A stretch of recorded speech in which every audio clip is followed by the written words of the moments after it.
चलिए शुरू करें। सर अपना एजुकेशनल क्वालिफिकेशन क्या है बताइए। सर मेरा एजुकेशनल क्वालिफिकेशन, मैं अभी एमए किया हुआ हूँ सर। अच्छा, 1998 में मैंने ग्रेजुएशन किया है प्राचीन भारतीय इतिहास विषय से, और 2008 में मैंने इतिहास विषय से नालंदा ओपन यूनिवर्सिटी से एमए किया है सर। अच्छा। तो अभी आप क्या कर रहे हैं? अब वर्तमान में मैं सर बिहार सरकार के प्राथमिक प्रारंभिक विद्यालय में प्रधानाध्यापक के पद पर कार्यरत हूँ सर, सन 2000 से। तो आप तो इतने अच्छे कार्य में जुटे हैं, आप भविष्य निर्माण कर रहे हैं और एक प्रतिष्ठित जो कहा जाए उस क्षेत्र में कार्य कर रहे हैं, तो क्यों आप फिर प्रशासन में क्यों आना चाहते हैं? यह बात सही है सर, ये शिक्षकों को राष्ट्र निर्माता कहा जाता है, परंतु इसमें और व्यापक सुधार के लिए अथॉरिटी यदि मिल जाए, प्राधिकार प्राप्त हो जाए कुछ पदों पर जाने के बाद, तो इन व्यवस्थाओं में और सुधार किया जा सकता है। इसलिए सर उस ऊंचे पदों पर जाने की आकांक्षा रखता हूँ। आप तो अगर मान लिया कि आप इसमें एसडीएम ही बन जाते हैं तो आप कोई नीति निर्माण तो कर नहीं पाएंगे। आप तो सिर्फ जो सरकार के कानून के पालक होते हैं, यहाँ भी आप वही होंगे, वहाँ भी आप वही हो। यह बात सही है सर, नीति निर्माण का कार्य मेरा नहीं होगा, परंतु नीतियों को कार्यान्वित करने का कार्य तो मेरा है, और उन नीतियों को मैं कार्यान्वित करूंगा, और उसमें जो थोड़ी बहुत जो कमी रह जाती है, यदि उनको पाट दिया जाए, व्यवस्था में व्यापक सुधार हो सकता है। आपने विषय कौन सा लिया था? मेरा ऑप्शनल विषय मानव शास्त्र है। अच्छा, तो आपने हिस्ट्री से किया है पीजी, तो फिर आप हिस्ट्री क्यों नहीं रखे, मानव शास्त्र क्यों रखा? मानव शास्त्र विषय रखने के पीछे कुछ कारण रहे हैं सर, कि इसके एक तो इसका विषय बहुत होता है, और चूंकि कार्य में होने के कारण समय थोड़ा कम मिलता है, और इस कारण से भी, और दूसरा है कि इस विषय में हमें यहाँ कुछ गाइडेंस प्राप्त हो जाता है, इसलिए इस विषय को रखने का प्रयास किया। तो आपने तो हिस्ट्री पढ़ाई की, तो आपके पास कम समय था, तो हिस्ट्री ही ज़्यादा बेहतर होता आपके लिए। बहुत बच्चे हिस्ट्री रखते हैं। सर ये सही है, हिस्ट्री भी बेहतर सब्जेक्ट है, कोई सब्जेक्ट बुरा नहीं होता है, परंतु जनजातियों के प्रति थोड़ा सा झुकाव हुआ, और उसको पढ़ने में, इस विषय में थोड़ा सा इंटरेस्ट हुआ, और सिलेबस भी इसका छोटा है, और इसमें कुछ अंक भी कुछ ज़्यादा ही प्राप्त होते हैं सामान्य इतिहास की अपेक्षा। तो ये प्रेरित करता है कि मैं जो आकलन कर रहा हूँ कि आप हिस्ट्री की, आपने ग्रेजुएशन किस विषय से किया था? प्राचीन भारतीय इतिहास। अच्छा, आप AIS। हाँ, आपने प्राचीन भारतीय इतिहास से अपनी शुरुआत की, और प्राचीन भारतीय इतिहास को फिर आपने छोड़ दिया, और फिर उसमें एमए नहीं किया आपने, फिर हिस्ट्री में, जनरल हिस्ट्री में आपने एमए किया, फिर उसके बाद आप टीचर बन गए। अब टीचर के बाद आप छोड़ करके फिर प्रशासन की ओर भाग रहे हैं, उस सब्जेक्ट को छोड़ करके, जिस इतिहास को छोड़ करके, एंशिएंट हिस्ट्री और इस तमाम इतिहास पढ़ा आपने, उसको छोड़ करके एंथ्रोपोलॉजी ले लिया। आप में पलायनवाद की प्रवृत्ति दिखाई पड़ती है मुझे। आप फिर प्रशासन को भी आप यहाँ पे छोड़ के कहीं और निकल लोगे। सर, चुनौती को स्वीकार करना अच्छा है, अच्छी बात है, और जहाँ भी चुनौती हो उसको स्वीकार करने में कोई दिक्कत नहीं है। मैं चुनौती को स्वीकार करने को तैयार हूँ, और इसी परिप्रेक्ष्य में मैंने मानव शास्त्र विषय को भी लिया है। तो चुनौती में कहाँ कोई दे रहा था आपको? तो ऑप्शन चुनना था, तो ऑप्शन में चुनौती, नए विषय को चुनना सर। जिस विषय को लंबे समय तक पढ़ा है मैंने, उस विषय को छोड़कर नए विषय की ओर रुख करना एक चुनौती ही है। अच्छा। उस चुनौती को मैंने सहर्ष स्वीकार किया। अच्छा। और उस चुनौती को स्वीकार किया ही नहीं बल्कि उसमें हमें सफलता भी मिली है। अच्छा, चलिए आप मुझे बताइए, आप एंथ्रोपोलॉजी आपने पढ़ाई की है, आप मुझे बता सकते हैं अभी अभी जो है अरुणाचल प्रदेश की कुछ जनजातियों के संबंध में वहाँ की जो सरकार है उन्होंने एक विधेयक पारित किया, क्या है ये विधेयक? ये शायद ब्रू जनजाति है सर, और उनको विस्थापित कर अलग बसाने के लिए और उनके पुनर्वास की व्यवस्था के लिए है सब ये पूरा मामला।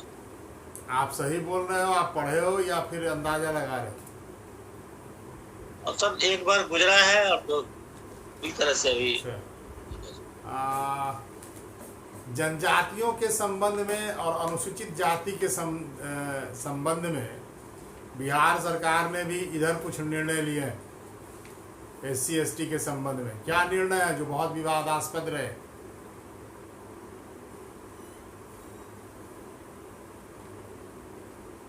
अनुसूचित जातियों के संबंध में तो अभी एक निर्णय बिहार सरकार का है कि यदि उनकी हत्या यदि हो जाती है तो उनके परिवार को एक नौकरी दी जाएगी, सरकारी सहायता नौकरी दी जाएगी।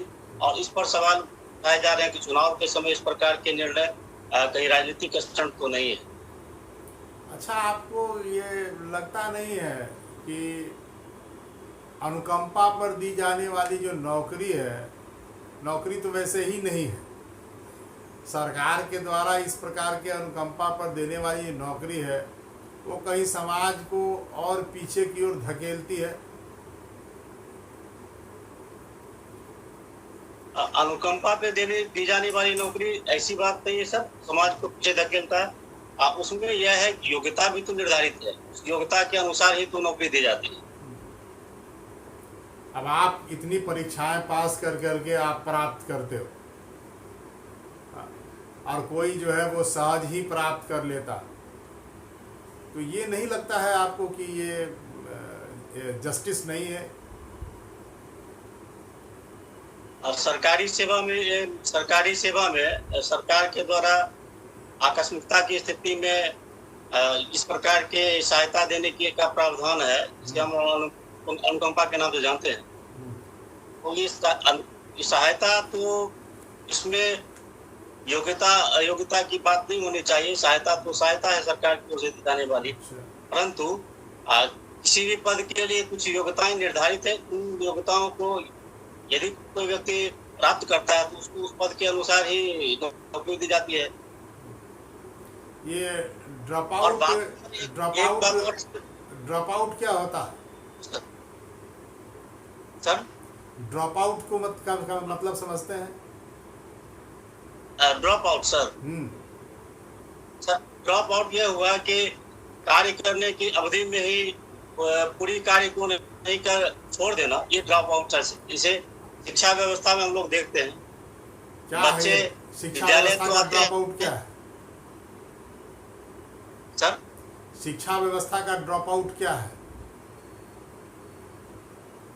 शिक्षा व्यवस्था में सर बच्चे जब पढ़ने आते हैं तो ये उम्मीद समाज की और सरकार की होती है कि बच्चे पूरी पढ़ाई करें, अपनी शिक्षा पूरी करें, लेकिन बच्चे जब बीच में ही पढ़ाई छोड़ देते हैं तो इस व्यवस्था को कहते हैं ड्रॉप आउट कहते हैं। आपके स्कूल में ड्रॉप आउट का क्या पोजीशन है? सर मेरे स्कूल में ड्रॉप आउट नहीं के बराबर है। बच्चे जितने नामांकित हैं उन बच्चों को विद्यालय आने के लिए प्रेरित किया जाता है और बच्चे आते हैं। आप इसको प्रेरित करने के लिए क्या ग्रास रूट लेवल पर काम करते हैं? मैं उन अभिभावकों से मिलने का प्रयास करता हूं और सरकार के द्वारा दी जाने वाली सहायताओं के बारे में कहता हूं। विद्यालय में जो पढ़ाई की व्यवस्था है उसके बारे में कहता हूं कि आप बच्चों को भेजिए, आप एक बच्चे को भेजिए, बाकी उसकी जवाबदेही हमारी है। अच्छा विद्यार्थी बनाना मेरी जवाबदेही है। हम लोग उसको एक अच्छा विद्यार्थी बनाएंगे, बाद में वो अच्छे नागरिक भी बनेंगे। तो अच्छा नागरिक बनाने के लिए बच्चों में कौन कौन सी क्वालिटी को आप भरते हैं? एक अच्छे नागरिक का कर्तव्य होता है कि दूसरों को सुने, आदर करें और सम्यक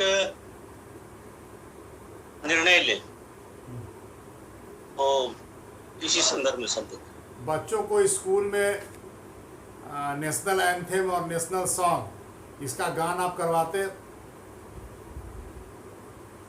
राष्ट्रगान तो सर प्रत्येक दिन प्रार्थना में जितना सत्र हमारे यहाँ एक पीरियड निश्चित है, उस जितना सत्र में राष्ट्रगान और एंथम। राष्ट्रगान और राष्ट्रगीत में क्या डिफरेंस है? राष्ट्रगान के लिए जिसे आदरणीय रविंद्रनाथ टैगोर महोदय ने लिखा था, और राष्ट्रगान के लिए प्रोटोकॉल तय है। उस प्रोटोकॉल के तहत हमें सावधान मुद्रा में 52 सेकंड में उसको पूरा करना होता है। और एंथम के लिए 61 या 62 सेकंड के लिए है। कोई बच्चा अगर राष्ट्रगान गाने से इनकार कर दे तो आप क्या करते हो?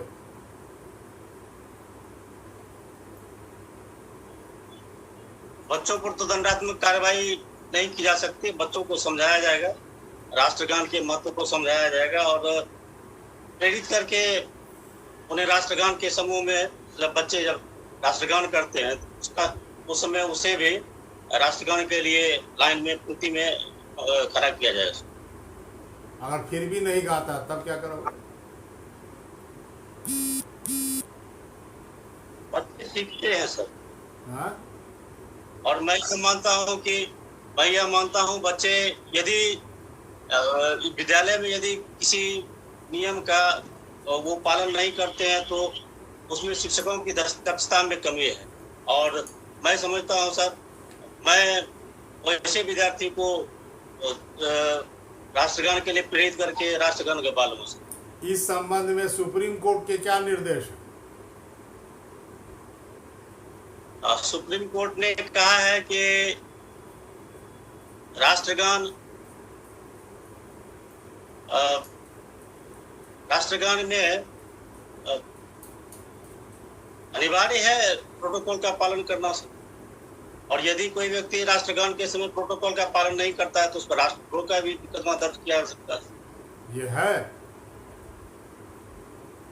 सर, राष्ट्रद्रोह का तो मुकदमा दर्ज किया जाता है यदि अपमान, झंडे का अपमान यदि किया जाए तो है। वो ने झंडे का कहाँ अपमान कर रहा है? वो तो कह रहा है मैं राष्ट्रगान नहीं गाऊंगा।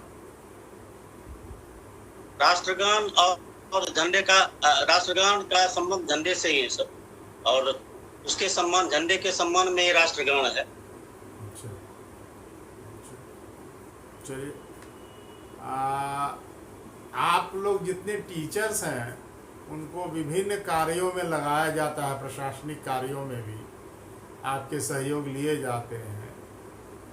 इसको आप लोग ऑलवेज गलत मानते हो, इसके लिए प्रोटेस्ट भी करते हो, तो आप इसको किस रूप में देखते हो? अब आप प्रशासक बनने जा रहे हो और फिर से इन्हीं टीचरों को आप लगाओगे, तो आप खुद भी आप जानते हो कि इसमें टीचर्स जब इसमें लगते हैं तो कहते हैं, आप लोग तर्क ये देते हो कि इससे बच्चे का जो पढ़ाई प्रभावित होता है। तो क्या आप अपने अनुमंडल में जब एसडीएम बनेंगे तो क्या इन कार्यों में स्कूल के टीचर्स को नहीं लगाएंगे? सर, शिक्षकों को लगाए जाने के संबंध में नया आदेश सरकार के द्वारा आया हुआ है, जिसमें चुनाव, आपदा प्रबंधन, ये जनगणना, इन 3 कार्यों को छोड़कर या कभी कभी सरकार के द्वारा अन्य कार्य भी उनके आदेश से इन कार्यों में शिक्षकों को अब लगाया जा सकता है। बाकी जगह अब प्रतिनियोजित शिक्षकों को लगाया जाना अपराध है। और यदि कोई पदाधिकारी इन शिक्षकों को गैर शैक्षणिक कार्यों में कार्य लेते हैं, उनको वेतन अपने ही वेतन से उनको अपना वेतन देना पड़ेगा। तो अब तो गैर शैक्षणिक कार्यों में शिक्षकों की प्रतिनियुक्ति बंद हो गई है सर। तो चुनाव आयोग जो है, प्रशासनिक पदाधिकारी, चुनाव आयोग तो लगाता ही है सर वो तो मैं कह रहा हूँ सर, चुनाव में, आपदा में, राष्ट्रीय कोई आपदा हो जाए और जनगणना में, इन 3 कार्यों को छोड़कर अभी वर्तमान में शिक्षक नियोजन का कार्य चल रहा था, इसमें भी प्रतिनियोजन में रखने हेतु सरकार का नया आदेश जारी हुआ, जिसके तहत ही शिक्षकों को वहां लगाया गया। अच्छा, ये मिड डे मील योजना को चलाना चाहिए, मुझे तो नहीं लगता नहीं चलाना चाहिए सर।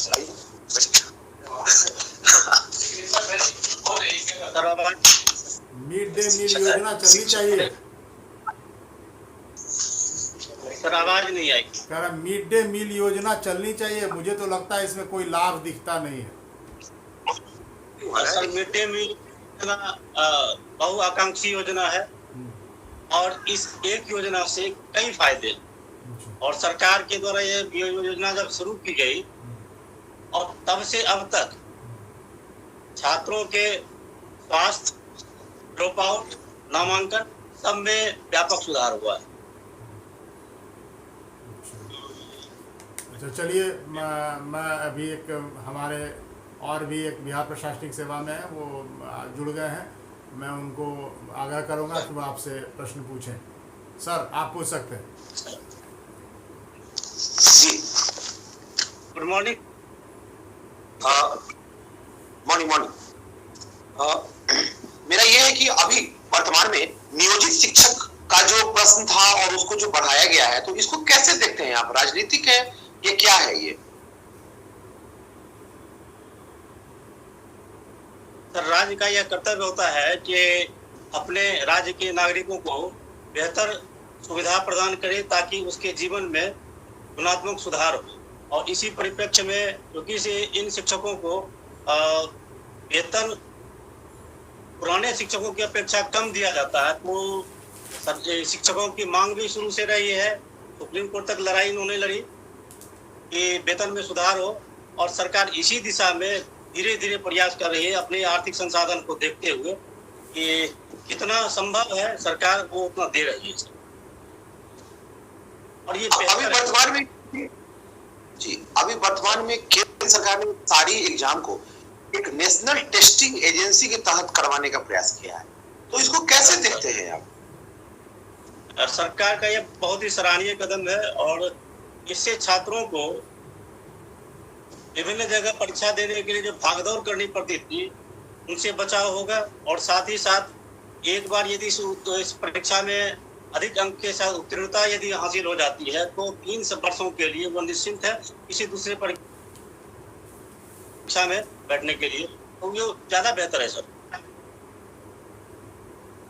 अच्छा, आप मुझे ये बताएं कि बिहार की 3 प्रमुख समस्याएं क्या है? बिहार की समस्याओं में बाढ़ की समस्या है, औद्योगिकीकरण नहीं हो पाया है, वो दूसरी समस्या है, और तीसरी समस्या सर इंफ्रास्ट्रक्चर बहुत बेहतर नहीं हो पाया है। ये 3 प्रमुख समस्या। बिहार लिटरेसी रेट में सबसे कम है, ये समस्या नहीं है? हाँ सर, ये है, लेकिन इसमें भी सुधार हो रहा है और बेहतर सुधार है सर। अच्छा, और आप मुझे ये बताएं कि अभी जो सर्वश्रेष्ठ शिक्षक का पुरस्कार है कोई समस्तीपुर 2 को मिला है, तो क्या है उनका नाम और कहां से है, क्या है ये?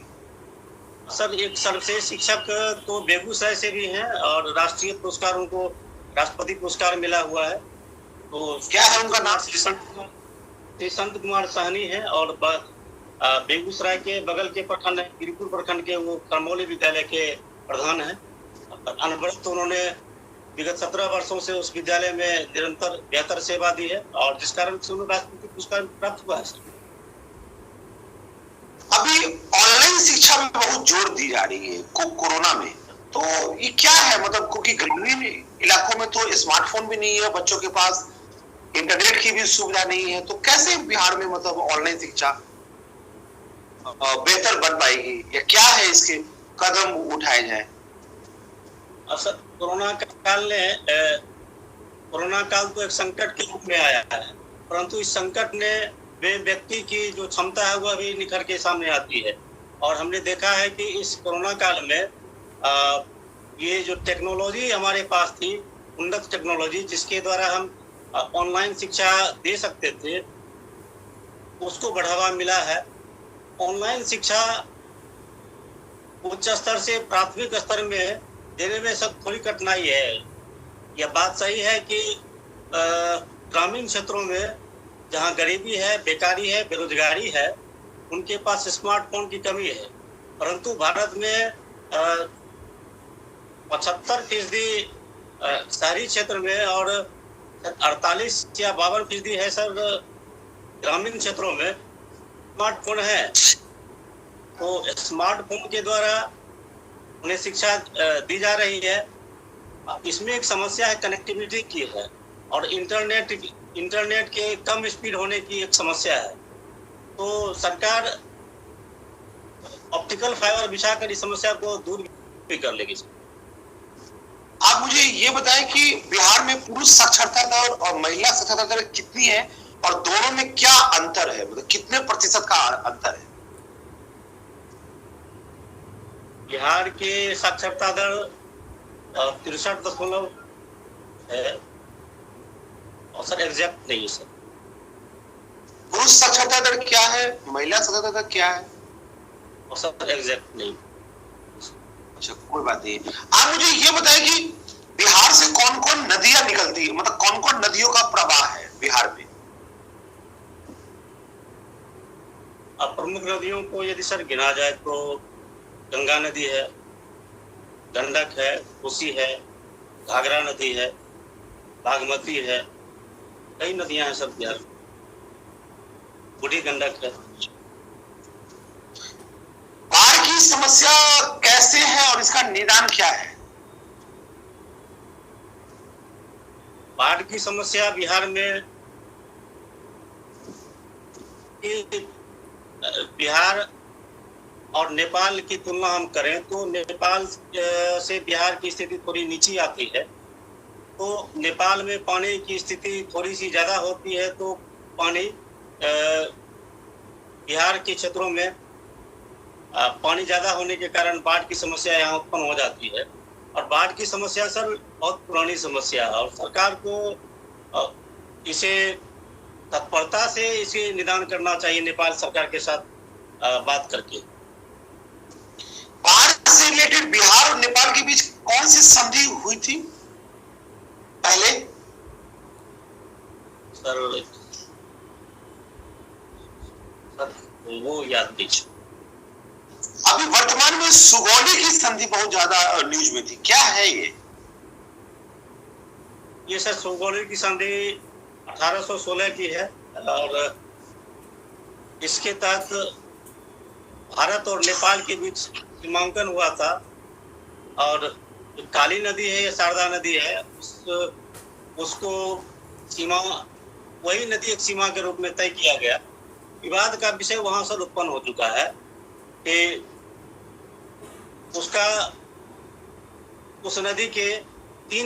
उस नदी की तीन धाराएं हैं, और भारत का यह मानना था कि उसका पूर्वी धारा, उसका पूर्वी छोर जो है वो भारत की सीमा है, लेकिन नेपाल यह मानता है उसका पश्चिमी छोर नेपाल की सीमा है, और बीच की जो सीमा है, बीच का जो भाग है, विवाद का क्षेत्र यही है।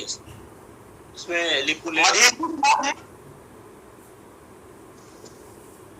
ऐसी भारतीय संस्कृति से जुड़ा हुआ व्यक्ति जो रोजी रोटी की तलाश में वहां नेपाल में बस गए तराई क्षेत्रों में, और वो मधेसी हैं जिन्हें राजनीतिक रूप से उतने सम्मान अभी नहीं दिया जा रहा है, वो अपनी लड़ाई लड़ रहे हैं सरकार के साथ। अच्छा, आप मुझे ये बताएं कि अभी वर्तमान में चाइना और भारत में बहुत ज्यादा विवाद हुआ है, गलवान नदी प्रकरण, और उसके बाद जो अभी उत्तराखंड में जो हुआ अभी, तो इसको कैसे देखते हैं आप कि मतलब चाइना का बढ़ता हुआ जो है उसको क्या भारत उसको कैसे काउंटर कर सकता है, मतलब क्या है ये? चीन की विस्तारवादी नीति चल रही है। उस नीति के तहत चीन बगल के पड़ोस के देशों पर अपना पहले तो आर्थिक बमबारी वह चीन करता है और उसके बाद उस क्षेत्र को अधिग्रहित करता है और बाद में उस क्षेत्र से किसी दूसरे क्षेत्र को फिर विजित करने का वह प्रयास करता है। और इसी परिप्रेक्ष्य में चीन भारत की सीमाओं से टकराव रखता है। ये पुराना टकराव है क्योंकि भारत और चीन के बीच में स्पष्ट सीमा का सीमांकन नहीं हो पाया है।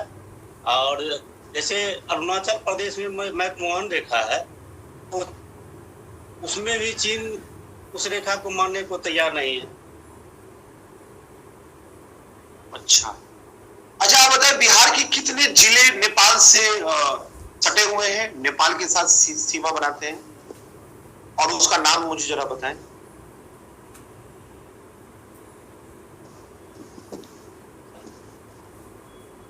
तो सीतामढ़ी है और अरे जिलों का सब नाम नहीं बताओ।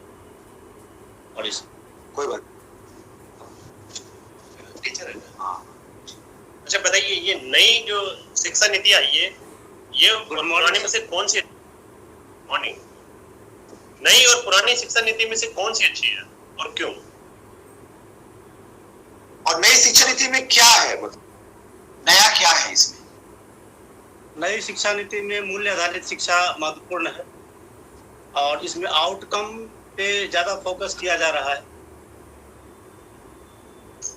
शिक्षा व्यवस्था में यह देखा जा रहा था कि बच्चे पढ़ते तो हैं पर आउटकम लर्निंग उनका बेहतर नहीं है।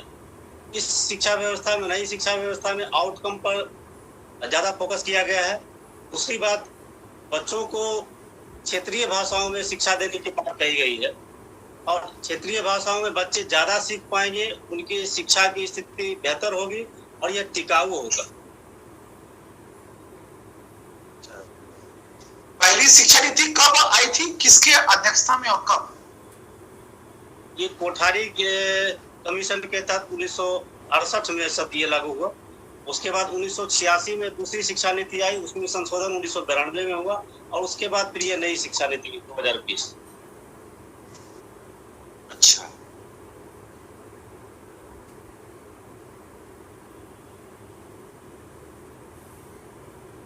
मतलब कौन सा है ये बच्चों की जो एजुकेशन से रिलेटेड है?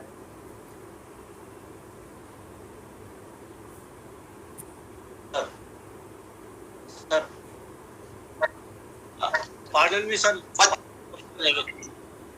बच्चों की शिक्षा से संबंधित कौन से मूल्य कर्तव्य है?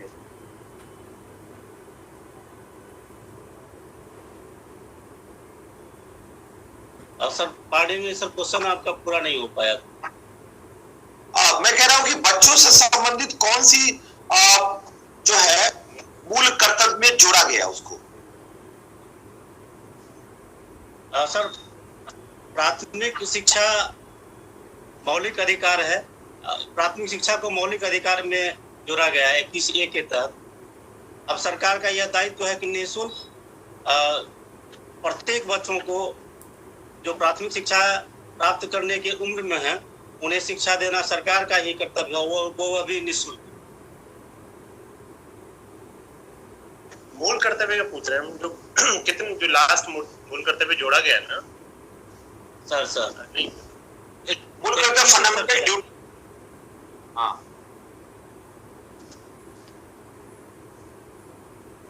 सर, फंडामेंटल ड्यूटीज में जो जोड़ा गया वो कौन से क्रमांक में जो जोड़ा गया और किसके तहत वो लाया गया? वो 83वां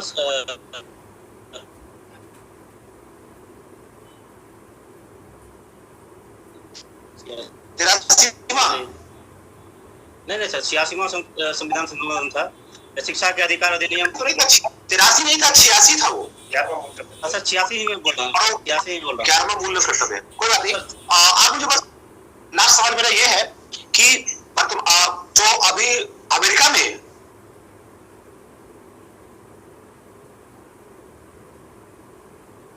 भारत पे क्या वो है, प्रभाव है? सर आवाज ही नहीं पूरी आ पाई आप। अच्छा, मैं बोला था अमेरिका में जो अभी नवंबर में राष्ट्रपति की चुनाव लंबित है, आने वाली है, उससे भारत के नीतियों पे क्या प्रभाव पड़ने वाला है, क्या प्रभाव को देखते हैं आप?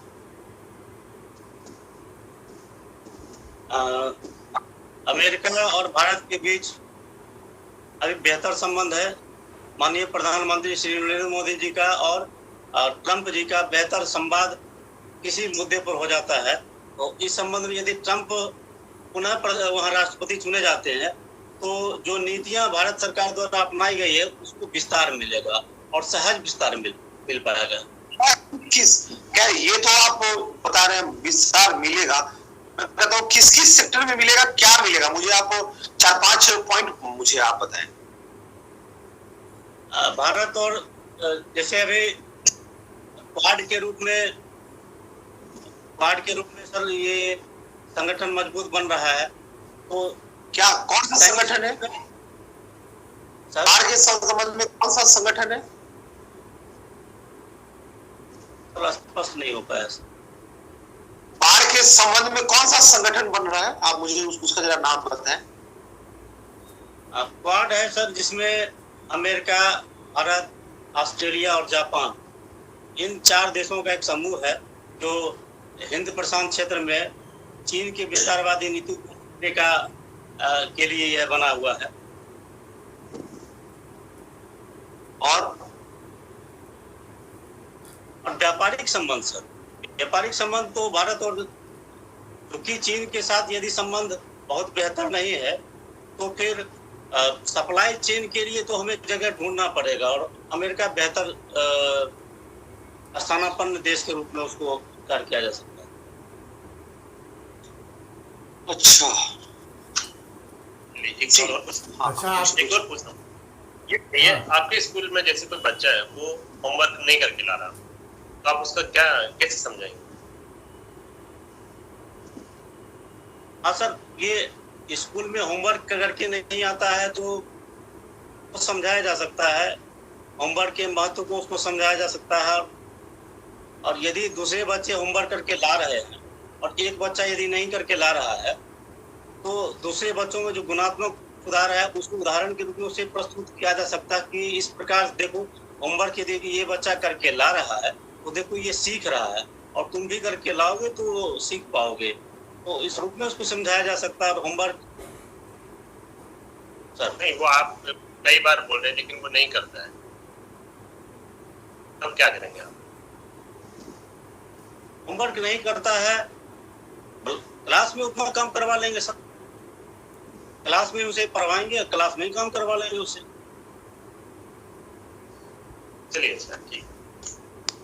अच्छा, आप मुझे ये बताएं कि शिक्षकों द्वारा जो लड़कियों का एक बहुत,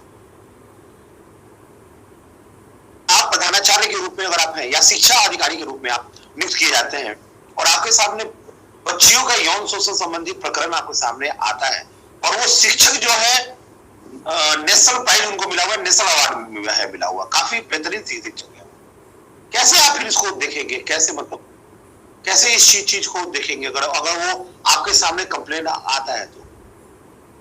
सर, मैं आपके प्रश्न को जिस रूप में समझ रहा हूँ ये है कि कोई नेशनल अवार्डी टीचर है और उस पर ये इस प्रकार का आरोप लगता है और तो मैं उसमें क्या कर सकता हूँ? मैं सही बात कर रहा हूँ सर? हाँ सर जी। और पूरे स्कूल को गांव ने घेर रखा है, उस शिक्षक को मारने पे उतारू हुए हैं आसपास के ग्रामीण और साथ साथ उनके पेरेंट्स जो उस बच्ची के हैं, कैसे आप समझाएंगे और क्या आपकी रहेगी पहल?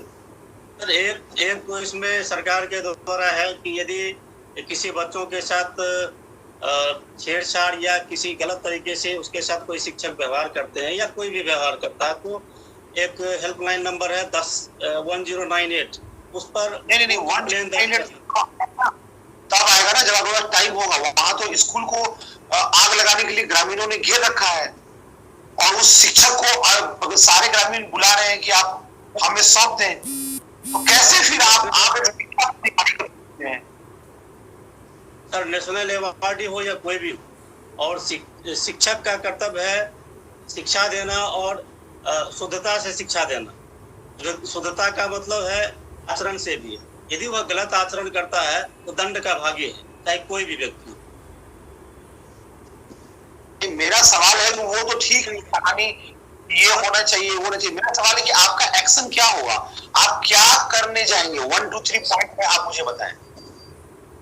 यदि वह दोषी है तो पुलिस के हवाले, और फिर जांच, और जो न्याय निर्णय होगा उसके आधार पर उसे दंड मिले।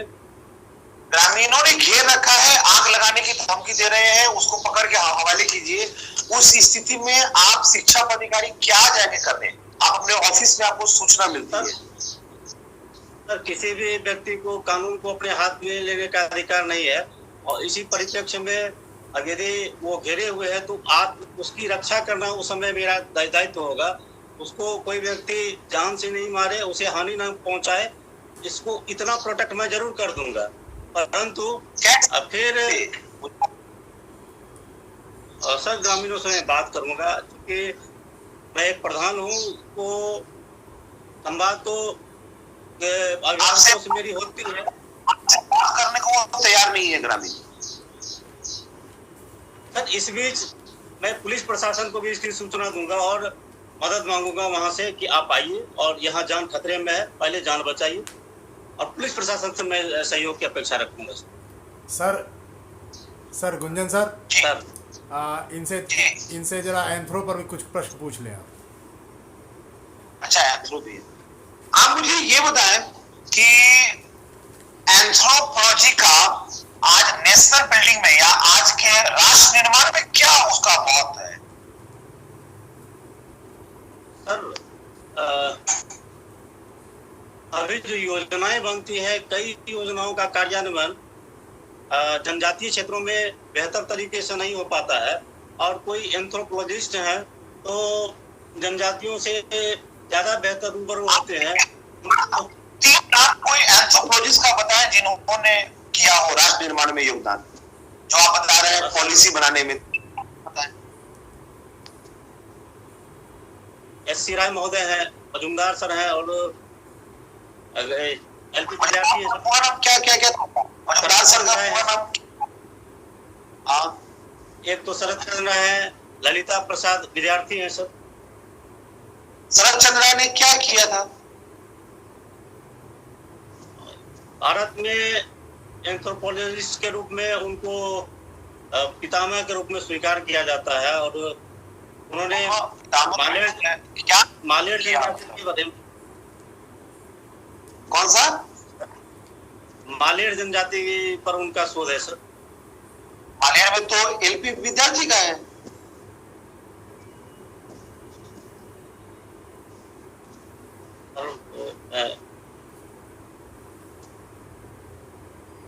अच्छा, कोई बात नहीं। आप मुझे बताइए, बिहार में कितने प्रतिशत जनजाति है और किस किस जिलों में पाई जाती है, और क्या है उसके नाम? एक तो पश्चिम चंपारण जिले में थारू जनजाति है, और संथाल है, यहाँ मुंडा है, हो है, बिरहोर है जनजाति है। और जिलों का नाम सर लिया जाए तो कुल जनसंख्या में कितनी है प्रतिशत?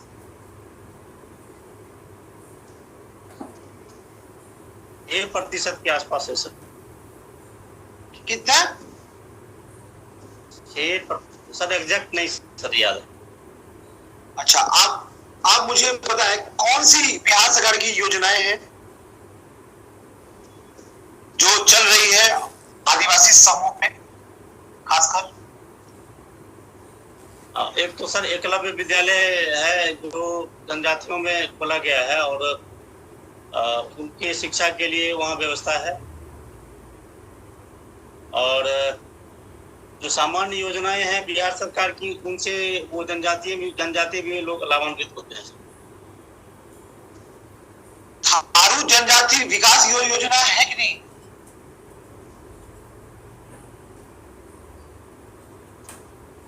वो पता नहीं। थारू महोत्सव कब मनाया जाता है?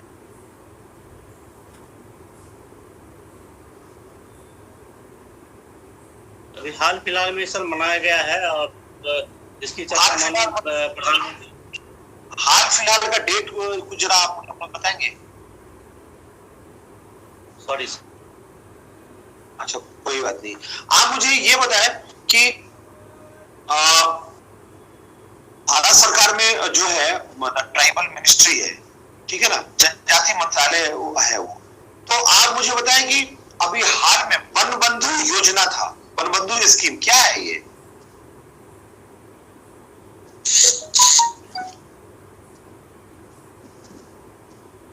कोई बात नहीं, आप ये बताएं कि जनजाति और नक्सलिज्म में क्या संबंध है और कैसे इसको आप देखते हैं?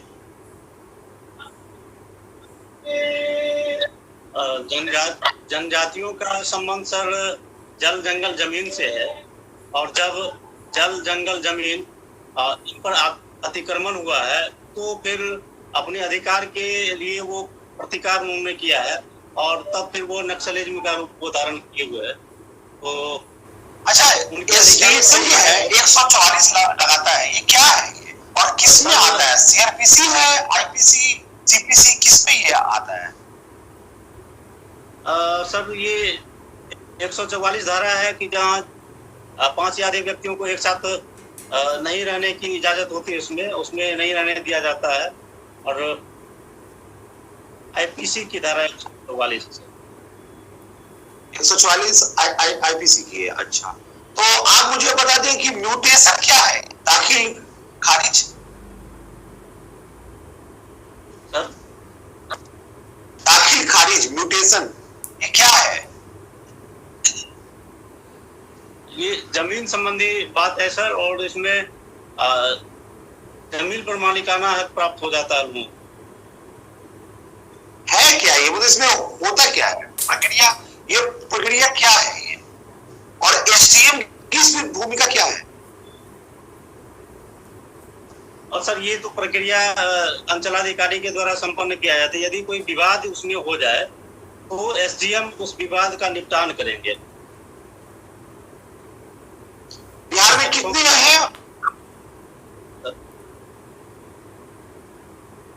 सर एसडीएम एक मजिस्ट्रेट के रूप में भी इस संबंध में वो कार्य करते हैं, और यदि कोई विवाद इसमें जमीन संबंधी कोई विवाद है तो उसका वो निपटान करते हैं। सर समय समाप्त हो रहा है, तो बहुत धन्यवाद। अब जो है इनका साक्षात्कार समाप्त करते हैं।